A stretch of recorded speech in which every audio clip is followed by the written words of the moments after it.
Hey there, my name is Jessica, and I'm here with Beta Virtual Assistants.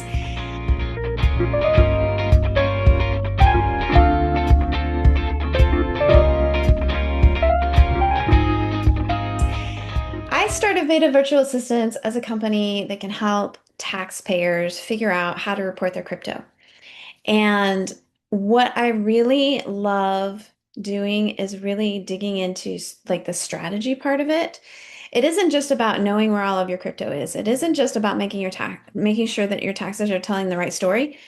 But there's this part of planning that if you know where your crypto is and you've bought crypto at different times at different prices, you can be strategic about what you're selling and what losses and gains you're realizing at what times to really optimize your tax obligations. So I have a case study that I've been working on for the last 2 months. It has taken me this long to figure out. It first took me a while to figure out what the problem was. And then it took me a while to understand what the implications were and to get the software to cooperate because anybody who's helping you with crypto taxes, they're working with a software and that software has limitations. And sometimes the limitations are known ahead of time, and sometimes they are definitely not.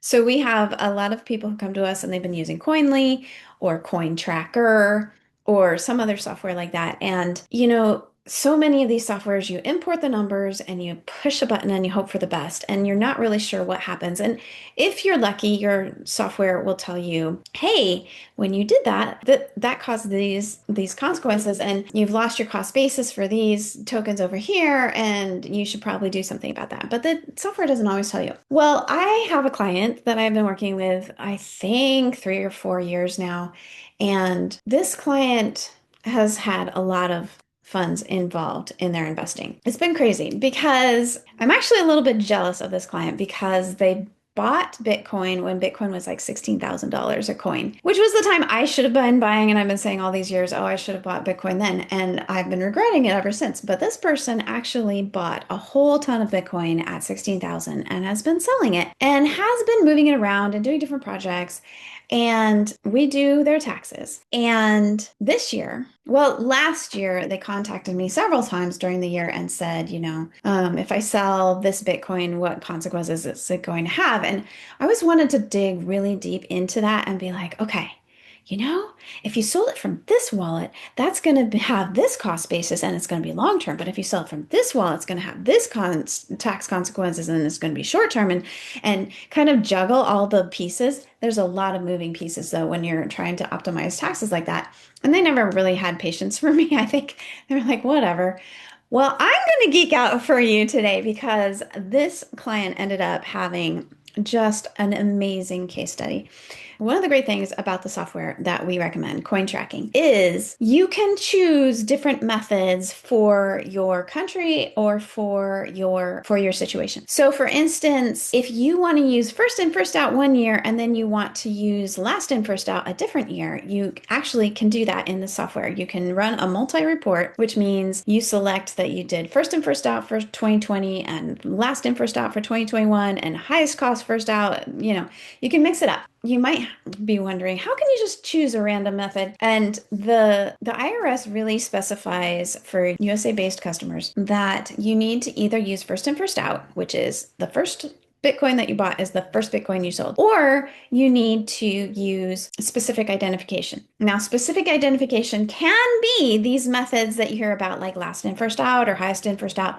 What it really matters is that you know that that token is the one you sold, and you're not using that cost basis again when you figure out that token that you sold over here. And last year, there was this big issue with the IRS came out with new guidelines, and they said, hey, you really should be tracking every crypto as it moves through the wallets so that you're using the cost basis of the coins as they travel through your accounts. And what that means is were a lot of crypto tax softwares that just dumped everything in a big bucket. And say you bought a Bitcoin at Coinbase, you bought a Bitcoin at Kraken, you bought a Bitcoin at Gemini, and you sell the one at Kraken is the first one you bought, and the one at Coinbase is the first one you sold. And if you use the software where it dumps it all into a big bucket, they would use the cost basis of the coin that sold in Kraken Kraken for the coin that sold in Coinbase, and then the IRS comes along and says you can't do that anymore. Well, you've already reported your taxes based on you use the cost basis of this one you sold over here from Kraken. And now the coin is in Kraken, but the cost basis has gone. The cost basis is in Coinbase. So there was this whole thing where we had to like restructure everything and make sure that the cost basis migrated back to join with wherever those coins were located, and then track going forward that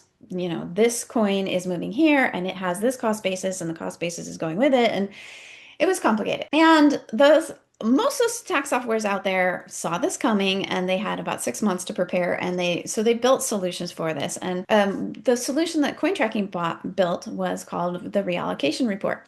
And it basically said, okay, you have all these bits of Bitcoin in all these different places, and you're going to assign, and you let the software do it for you.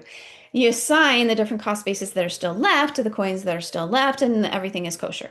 That was all good, but I ended up with a problem this year because I like to run the tax reports of clients that I've been servicing for a few years. I like to run a multi-report, which means that it'll run the report for 2020 and 21, 22, 23, 24.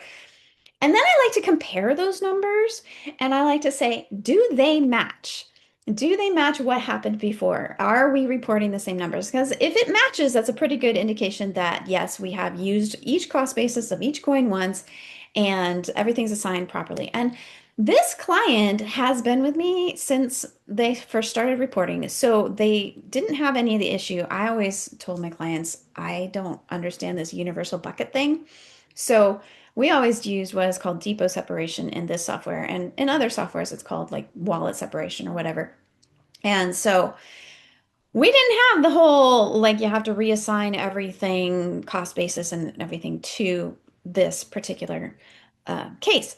What we did have was this client chose to use last in, first out a few times and then decided to start using first in, first out for whatever reason. So that was cool, but we ended up with an issue because, as it turns out, coin tracking, our preferred software, was only applying last in, first out to sales. And so this year I ran the numbers, and in previous years, there was 120,000 reported losses, and then there was 375,000 of gains, then there was 679,000 of gains projected for this coming year, or for the year that we have to report. So it was okay, except for at some point in January, I ran the report and those were the numbers that came up. And then and at that point, I was still reconciling the account. I was still trying to figure out a few things that had gotten lost in cost basis. And was this income? Was this expenses? And I was doing all the things to make sure the account was really clean. And when I got done with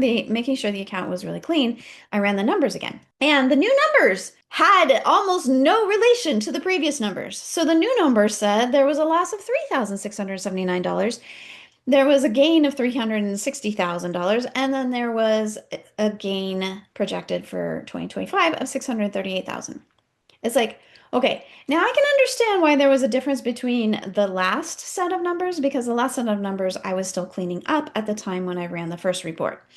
But it took me several weeks of found bits of time to figure out what the heck had gone wrong. And the thing is that coin tracking had been only applying last in, first out to the sales. So if you had coins in a wallet, it would take the ones that came into that wallet that last as the first one sold and realize the gains that way. The problem with the new numbers was that it was applying last in, first out to the sales and the transfers, which is how it should have been. I'm sure, I hope that all the other softwares out there are already reporting last in, first out correctly. And in fact, I had realized this was an issue with another client that I was working on. And this other client was so big that he actually had another accountant firm working on his numbers as well. So we were kind of comparing numbers and we were like, do we match up? And there was one particular sale that we did not match at all. And I was like, what the heck? And we figured it out that because I contacted CoinTracking and I said, why don't these numbers match? And they said, oh, yeah, that's because we're only applying last in, first out to sales right now. We haven't figured out how to apply it to transfers. I was like, okay, in this particular case, it really mattered. So I had to like do some magic to make my numbers match the other accountant's numbers in that particular case because it was a large transaction. And so that was one thing. But this is a new case. And it's like, oh my gosh, we can't have numbers so different from what we reported in the past. I mean, if it's like, $100 difference, it's like, okay, what does it matter? But when there is a difference of $117,000 and $15,000 between the second one, it's like, what the heck are we going to do? And I figured out once I identified the problem, I mean, I took spreadsheets, I put them next to each other, and I put them transaction by transaction, what was going on, and I finally figured out, oh, this is the last in, first out. They fixed this, and they didn't tell me, of course. I figured out that they fixed it. I was like, oh, okay. This is great. So I'm really glad that the software is now applying last in, first out to all sales and transfers because that is how it should have been from the very beginning.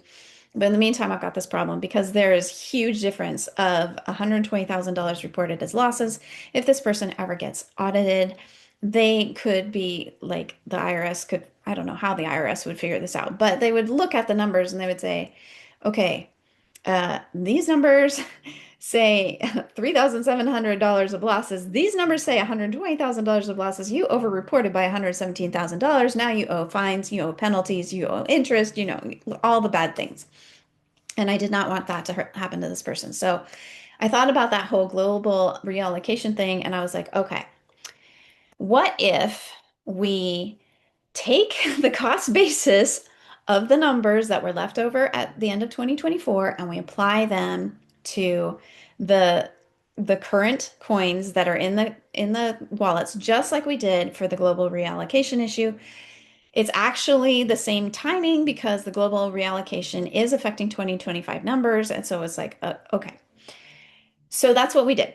I figured out how to take the numbers from 2024, apply them in and maneuver in the software so that I could run a tax report that matched these previous numbers. Actually, it didn't technically match because at the same time, this client also had been doing bot trading in 2022 and 2021, possibly, and had literally hundreds of thousands of transactions that they no longer need because all of those transactions have wrapped themselves up. And it's like, oh my gosh, we have all of these transactions. Why do we need so many transactions in our account? So at the same time that I was doing this whole like re-maneuvering thing, I also deleted all of the transactions from the couple of exchanges where the bot trading was happening. So new numbers totally don't match previous numbers, and that's okay. But the cost basis, I ran the 2024 report. The cost basis matches the previously reported cost basis. So the coins that are left over have this cost basis, and that means that if we were to go back to the old report, it would match. So, yay, that is what we did. It took a good amount of time to figure out. But what is really interesting, and here I'm going to geek out even more, is because not only did we have this interesting problem of how do we get the cost basis from 2024 to apply to the coins moving forward in 2025? So there was that whole thing. But then the only thing that I couldn't fix directly in the software is the long-term and short-term reporting. And oh my gosh, guys, it makes a huge difference which coins you sell if they have long-term or short-term consequences. So to demonstrate that, I have another slide. So the first report that I ran after I fixed the cost basis going forward, we actually did reduce down this client's counts from, so the previous number reported that we started with at the beginning of the year was 679,000 that we were going to report in gains. Now we ended up reducing that down to 579,000, which is kind of amazing. Like the amount that we can reduce by 100,000, and part of that might have been the last in, first out issue. And part of the reason that we reduced their capital gains by 100,000 is because of this whole assigning the correct cost basis. Because if you see here, this was at 638,000 when I was ready to run the taxes. So because of the last in first out issue, we did reduce down the capital gains by another 40,000. So that was amazing. And we also, before that, fixed enough errors that we had reduced it by 40,000 before that. In any case, we reduced the total gains down to 579,000. But because of the transactions I had to introduce that would transfer the cost basis, it also introduced the fact that all of her gains lost their long-term status. So they ended up with $593,000 worth of gains where it should have been much more long-term gains and not short-term gains. So what that means is if we run the taxes here, we have 593,000 short-term gains, 14,000 long-term losses. The losses offset the gains 1 to 1. And so we're reduced down to $579,498 worth of gains. Now, if we figure this person is in a pretty high tax bracket, say the highest with 37% federal taxes, this is not including state taxes, it's not including, extra Obama tax or whatever. It is just the straight 37%, not figuring deductions and all that stuff. Tax rate at 37%. This person was going to owe $214,000 worth of taxes. But because I know what I'm doing, I went into the report and I adjusted everything. So I went through and I found all of the transactions that should have been long-term and I converted them to back to long-term. And then I added up all of the gains and losses. And it turns out that the numbers really should have been $23,000 worth of short-term gains, $555,000 of long-term gains. You can see the total gains overall, same deal. But because the long-term gains are taxed at a 20% rate as opposed to the highest rate of 37% for the short-term rate, the actual taxes that this person is going to owe for the crypto that they traded last year is $119,000. That is $95,000 less in taxes because of the long-term versus short-term issue. So I just thought this was a fascinating case study in so many ways because number one, there's a whole what do you do when your software is messing up and you need it to tell the right story? You have to find someone who understands what's going on and understands implications and things like that. Because the fact of the matter is, I could have fixed the issue with the cost basis, reassigning the cost basis, and forgotten about the whole long-term, short-term thing, and ended up with a huge tax bill that wasn't really due. But because of my experience with my love of spreadsheets, my love of really taking apart things and understanding how they work, my frustration this week is I'm actually having my taxes done and they're at my accountants right now. And I did a couple new things this year and I don't know how it affects my taxes. It's driving me crazy. And this accountant is not talking to me about it. And I really want to understand what did I do and what do I owe, most importantly, because I need to know how much money I need to come up with to pay my tax bill. But when it comes to long-term and short-term gains, I think it's fascinating that if you plan correctly, and we do have a couple of clients like this who have enough assets in enough different places that we can be like, and I have said to this particular client, I have said, if you sell the Bitcoin over here with this cost basis, but it's short term versus this one over here that is long term that might have a lower cost basis. So you're reporting more in gains, but you're getting taxed at a lower rate. So it's like there's so many variables that go into this. So moral of the story, if you love geeking out about being strategic with your stuff, I would love to have a conversation with you because that's the kind of person I'm looking to serve is the people who really understand that there is more to taxes, there's more to finance planning, there's more strategy that you can employ than just simply buying something and hoping for the best. I'm in a trading group right now that the guy teaches us how to trade options. So that we are bringing in income every single week. And as opposed to sitting there and holding a stock and hoping for the best. Like there's a very, very large difference between going out there and buying Apple shares and hoping that, they don't mess up the next iPad and then the market punishes them and then it crashes and then it takes 5 years to recover. And the person who buys the stock is just holding on through that whole time and can't really benefit from it. It's like, yes, there's a little bit of a dividend that gets paid out, but mostly you're just hoping that it recovers, as opposed to the person who is trading options on the Apple stock. And maybe they're turning over those options every week and they're getting paid every week or two or three, and maybe hitting that 1% gain rate that this course that I'm in teaches you how to do. Point being, there's a huge difference between just hoping that it's going to work out in the end and being strategic and knowing that you have a strategy that if you follow the protocol, it's going to earn you 1% a week, or knowing that you have a person in your corner doing your taxes who really is looking for the things that go wrong. Like this person never would have known if they had uploaded their stuff into coin tracking themselves and pushed a button and run the tax report. They never would have had any idea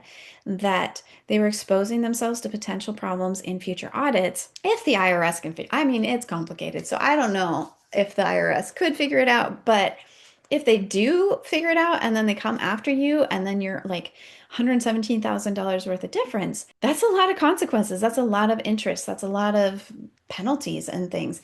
So if you need help with your crypto taxes, it might be too late this year to reach out for help, but definitely get in touch with me. We can have a conversation about what you're doing and where your assets are and some of the strategy stuff if you're interested in that, and just cleaning up the past if you're interested in that. The IRS is getting smarter and smarter at reporting. And of course, now all of the exchanges, at least if you're USA based, all of the USA based exchanges are required to send information to the IRS.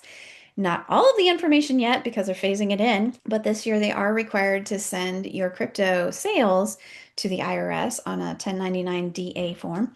And that means that if your exchanges are reporting your transactions, then you probably should be too. And if you haven't been in the past, I do believe it is better to be proactive in this sort of thing and go in there and say, oh, whoops, I forgot to report the last 3 years, but I'm reporting now, ta-da, or something like that. In any case, I have rambled on way too long at this point, so I'm going to stop talking. If you have questions about what you saw today, reach out. You can always email me at jessica@BetaVirtualAssistants or set up a call with me on my calendar, message me for the link. And other than that, here's hoping that your tax season is going along, that your taxes are telling the right story, that you're not overpaying your taxes, and wouldn't it be amazing if I could save you $95,000 on your next tax bill? Bye for now. If you like this video, give it a thumbs up and subscribe. Drop a comment with your thoughts or questions and share it with your crypto friends.